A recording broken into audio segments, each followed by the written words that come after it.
سقراط کی طرف اشارہ کر کے کہا کہ سقراط تم کیا کہتے ہو اس کے نظریات کے بارے میں؟ تو سقراط نے کہا کہ میرے پاس اس کو جھٹلانے کے لیے کوئی دلیل نہیں ہے، اور اس کو سچا کہنے کے لیے بھی کوئی دلیل نہیں ہے۔ بہرحال جو یہ کہہ رہا ہے یہ ہو سکتا ہے ٹھیک ہو سکتا ہے غلط ہو۔ تو اس جو وہاں کا مذہبی رہنما تھا اس جگہ کا، اس کو سقراط کی اس بات کا بڑا برا لگا کہ سقراط نے اس کی تائید کیوں نہیں کی، اس ماہر فلکیات کو غلط کیوں نہیں کہا۔ تو یہ اختلاف کی وجہ بنتے رہی آہستہ آہستہ آہستہ آہستہ۔ تو مختصراً میں آپ کو بات بتاتا ہوں، بات بہت لمبی ہو جائے گی، کس دن لمبا اس میں بناؤں گا تو پھر آپ کو ساری اس کی ڈیٹیل بتاؤں گا کہ سقراط کے پہلے تو اس جو ماہر فلکیات تھا نا، اس کو عدالت نے اس جرم میں کہ اس نے خداؤں کی توہین کی ہے سزائے موت دے دی۔ اور ایک آپ کو اور بات بتاؤں کہ یونان میں جو تھی ڈیموکریسی، جس کو آج ہم جمہوریت کہتے ہیں نا، ابتدائی شکل اس کی وہاں سے شروع ہوئی ہے۔ وہاں ڈیموکریسی کا تھا کہ مرد ووٹ دیتے تھے، عورتیں نہیں دیتی تھی حکومت کے معاملے میں، اور دوسرے سارے کے سارے فیصلے وہ ڈیموکریسی سے کرتے تھے، جمہوریت سے۔ فار ایگزامپل کوئی عدل کرنا ہے نا، تو انہوں نے 100 بندہ بٹھا لینا ہے کہ یہ فیصلہ کرنا ہے، جس طرف زیادہ بندے ہو گئے اس طرف فیصلہ ہو گیا۔ وہاں ان کا یہ نظریہ تھا۔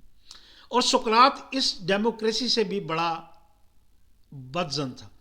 وہ کہتا تھا کہ اگر جہاز سمندر میں کوئی جہاز لے کے جانا ہے تو اس کا فیصلہ سمندری ماہرین کو کرنا چاہیے کہ اس کا کپتان کون ہوگا، نہ کہ آپ کو کرنا چاہیے کہ اس کا کپتان کون ہوگا، جن کو پتہ ہی نہیں سمندر کے بارے میں۔ یہ اس کے نظریات تھے۔ تو وہ اس کے بعد وہ جو ماہر فلکیات تھا انہوں نے سزائے دے دی، سزائے موت دے دی اس کو۔ تو سزائے موت کا بھی یہ تھا کہ اس میں آپ سزائے موت کو چینج کر سکتے تھے، تبدیل کر سکتے تھے۔ انہوں نے آپشن دیے ہوتے تھے کہ سزا لینی ہے یا شہر بدری کرنی ہے، تو اس نے شہر بدری کروا کے وہاں سے وہ شہر بدر ہو گیا اور سزائے موت سے بچ گیا۔ اس کے کچھ عرصہ بعد اسی طرح کے نظریات کے چکر میں سقراط پھنس گیا۔ سقراط کو انہوں نے کہا کہ آپ کے خلاف ایتھنز کے قانون کے مطابق مقدمہ چلے گا، اور مقدمے کا یعنی 3 گھنٹے اپنا بحث ہوگی گورنمنٹ کی طرف سے، اور 3 گھنٹے آپ کو دیے جائیں گے، آپ اس کی صفائی میں بتائیں گے۔ اور کہتے ہیں کہ 500 افراد وہ جج بن گئے۔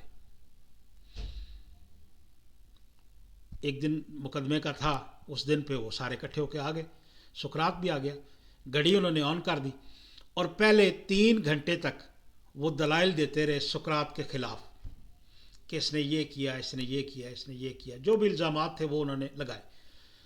اب جب 3 گھنٹے گزرے تو 180 منٹ کے لیے اس کو بھی اپنی صفائی کا موقع دینا تھا کہ آپ بتائیں کہ آپ صحیح ہیں۔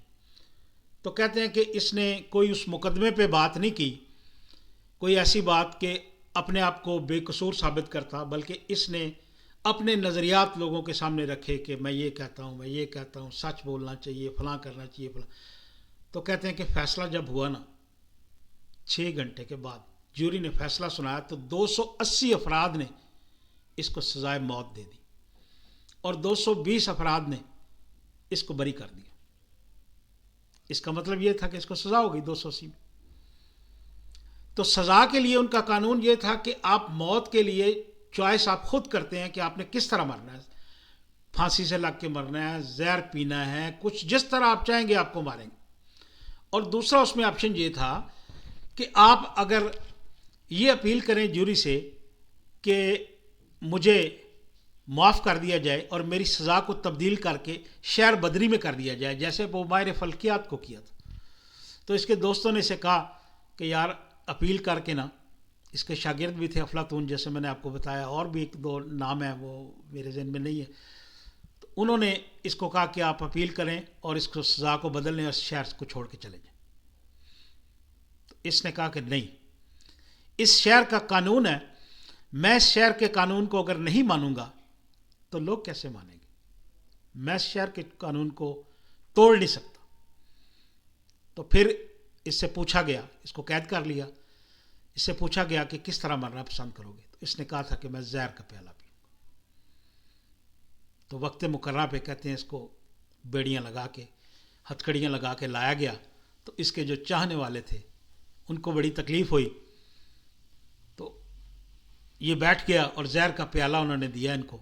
تو اس نے وہاں پہ کہا کہ انسان کو بڑی خاموشی سے مرنا چاہیے اور اپنے چاہنے والوں سے کہا کہ شور شرابہ نہ کرنا. ایک شاگرد تھا, اس کو اس نے بلا کے کہا کہ میں نے فلاں فلاں قرضے دینے ہیں, یہ دے دینا. اس نے کہا ٹھیک. اس نے جب پیالہ پیا نا زہر کا تو یہ خاموشی سے لیٹ گیا اور کہتے ہیں کہ پاؤں کی طرف سے اس کی جان نکلنا شروع ہوئی, یہاں تک آئی. تو یہ والی بات جو تھی نا اپنے دوست کے ساتھ اس نے جب کی تھی کہ میں نے کسی کے پیسے دینے ہیں تو یہ دے دینا, تو اس نے کہا ٹھیک ہے, کوئی اور حکم کرے.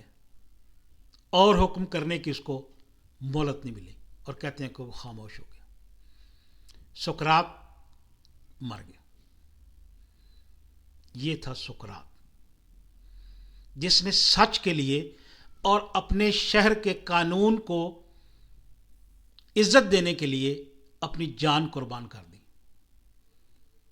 اور 3000 سال بعد بیٹھ کے ہمارے جیسے لوگ اس کو یاد کر رہے ہیں. یہ ہوتی ہے تاریخ. تاریخ میں لوگ زندہ رہتے ہیں. سقراط کی کیا عمر ہوگی, کتنی سال زندہ رہا ہوگا, 50 سال 60 سال. اس میں سے بھی 10-20 سال پہلے 30 سال جو ہوتے ہیں وہ تو گنتی میں نہیں آتے. جب پہچان ہوتی ہے انسان کی, پریکٹیکل لائف میں آتا ہے جب, تو وہ کوئی 10-12 سال ہوں گے. اس زندگی میں اس نے 3000 سال بعد بھی ہمیں اس کی بات کرنے پہ مجبور کر دیا اور اس کو لوگ یاد رکھتے ہیں. اور میرا خیال ہے کہ ہزاروں لوگ اس کو ڈیلی پڑھتے ہوں گے, ان کو سناتے ہوں گے. تو یہ میرے دوستوں تاریخ ہوتی ہے. تو یہ مجھے واقعہ یاد آیا. آج ہمارے میڈیا پہ چل رہا تھا, ہمارے چیف جسٹس ثاقب نثار صاحب جو, ان کا کوئی بحث چل رہی تھی میڈیا پہ کہ میں نے یہ کیا, انہوں نے یہ لکھا, میں نے یہ کیا, انہوں نے وہ لکھا. تو دوستو, تاریخ میں زندہ رہنے کے لیے انسان کو قربانیاں دینی پڑتی ہیں, اس طرح نہیں ہوتا. تو وہ اب صفائیاں دینے کی بجائے اپنے 2 سالہ 2.5 سالہ اقتدار میں ایسے فیصلے کر جائیں کہ لوگ آپ کو صدیوں تک یاد کریں. تو یہ ایک چھوٹی سی بات تھی, تو میں نے سوچا چلیں آپ دوستوں کے ساتھ شیئر کرتے ہیں اور اس سے عبرت پکڑتے ہیں کہ تاریخ میں انسان کو زندہ رہنا ہے اور کس طرح زندہ رہنا ہے اس کا فیصلہ آپ نے خود کرنا ہے, اپنے کردار سے کر کے دکھانا ہے. بعد کی صفائیوں کو لوگ نہیں مانتے, میں نے یہ کیا, میں نے وہ کیا. نہیں, جو آپ نے کرنا تھا وہ کر دیا.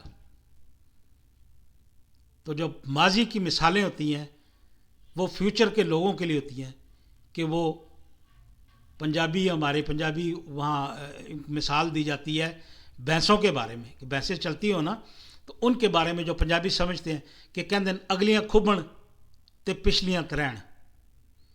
جو آگے بھینسیں جا رہی ہوتی ہیں نا وہ دلدل میں جب پھنس جاتی ہیں نا تو پیچھے والی ڈر سے آگے نہیں جاتی.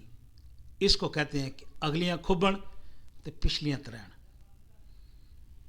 جو دلدل میں پھنسے ہوئے ہیں, یعنی تاریخ اب دیکھ لیں کہ کتنی جلدی تاریخ اپنے آپ کو ریوائز کر رہی ہے. بہرحال یہ ایک بات تھی چھوٹی سی, اور کافی دن ہو گئے, میری طبیعت بھی خراب تھی, میں نے کوئی ویڈیو نہیں بنائی. تو میں نے کہا چلیں یہ شیئر کرتے ہیں دوستوں کے ساتھ. آپ کو اچھی لگے تو لائک کر دیجیے گا, نہ اچھی لگے تو ڈس لائک نہ کیجیے گا, اور چینل کو بھی ذرا سبسکرائب کر دیجیے گا اگر آپ مائنڈ نہ کریں تو.